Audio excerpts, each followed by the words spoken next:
थोडा लक्षात घ्या फक्त. मला वाटतं आपल्याला मोठं शहर कोणतं जवळ, बोला लवकर, कोणतं आहे? देऊळगाव आहे. बरं, देऊळगाव राजा आपल्याला जवळचं शहर मोठं आहे. मी तुम्हाला आणखी विचारतो, देऊळगाव राजामध्ये मेन पॉइंट कोणता आहे महत्वाचा, जो तिथं जास्त भाव आहे? बालाजी मंदिर. बालाजी मंदिर चौक समजा, बरोबर ना? बरं, कल्पना करा आपल्या या कुंभारी नगरीमधील एका सद्गृहस्थाचा त्या मेन पॉइंटला 50x100चा प्लॉट आहे. बस का वाढवायचा? बस बस बस. जागा नाही होती तर, जागा नसेल ना जास्त गुरुजी, जास्त जागा नसेल. मला वाटतं 50x100चा प्लॉट आहे आणि जवळजवळ तो 4 ताळी बांधलेला आहे. बस का एक वाढवायचा आणखी? बस बस बस आता, बस बस. मला वाटतं 4 ताळी बांधलेला आहे, सुंदर असा बांधलेला आहे. बघा, जवळजवळ त्याला 2 लाख रुपये पगार आहे. बस ना रुद्र, बस आलं ना, 2 लाख रुपये पगार. जसं बघा ना, आता बंगला म्हणल्यानंतर सगळं गाड्या वगैरे भरपूर येतं.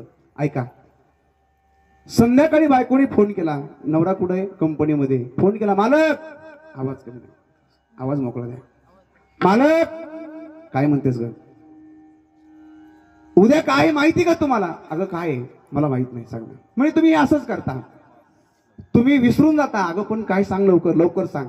अहो मालक, उद्या आपल्या लग्नाची अॅनिव्हर्सरी आहे. वा वा वा, छान छान. मग काय इच्छा आहे तुझी? उद्या दुपारी 12 वाजता आपल्याला जायचंय. कुठं? हॉटेलमध्ये. असं रुद्रा म्हणतो फिरायला जायचं. तुमची काय इच्छा आहे? हा, नाही, आपल्याला फिरायला नाही जायचं रुद्रा. गजानन महाराजांच्या मंदिरामध्ये मोठा सप्ताह सुरू आहे, असं ती बायको म्हणते त्याला. आपण असं म्हणू ना, सुंदर अशी कथा चालू आहे. मालक, उद्या दुपारी 12 वाजता आपल्याला कथा ऐकायला जायचं. कुठं?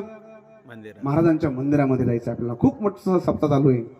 महाराज त्यांनी सांगितलं, अगं काळजी करू नको, आपण निघू. बरोबर मी 12 वाजेपर्यंत घरी येतो. तिने सकाळी फोन केला, लक्षात आहे ना तुमच्या, जायचंय आपल्याला? हो अगं लक्षात आहे माझ्या, काही काळजी करू नको. पुन्हा 10 वाजले. अहो आहे ना लक्षात? अगं लक्षात आहे माझ्या. 11 वाजता फोन केला, मालक निघाले का नाही? ते म्हणे, अगं 1 तासामध्ये मी येतो, तू फक्त आवरून ठेव. तिनं सुंदरपैकी साडी परिधान केली, अंगावरती अलंकार परिधान केले. कुठं जायचंय? कथा ऐकायला, कीर्तनाला जायचंय. सुंदरपैकी 1 तास लागला तिला आवरायला. 11:15 वाजता फोन केला, मालक निघाले का नाही? तिकून 12चा आवाज आला, गुरुजी. अगं ऐक ना, महत्वाचे मीटिंग निघाल्यामुळे माझं येणं होत. काय आनंद वाटला असं त्या बाईला. ओ मावशी, राग आला तिला. हे असंच करतात म्हणे नेहमी. चला म्हणलं, कुठं महत्वाचा काही वेळ असेल, चला म्हणलं की हे ऐकत नाहीत माझं. नेहमी मीटिंग मीटिंग मीटिंग मध्ये असते.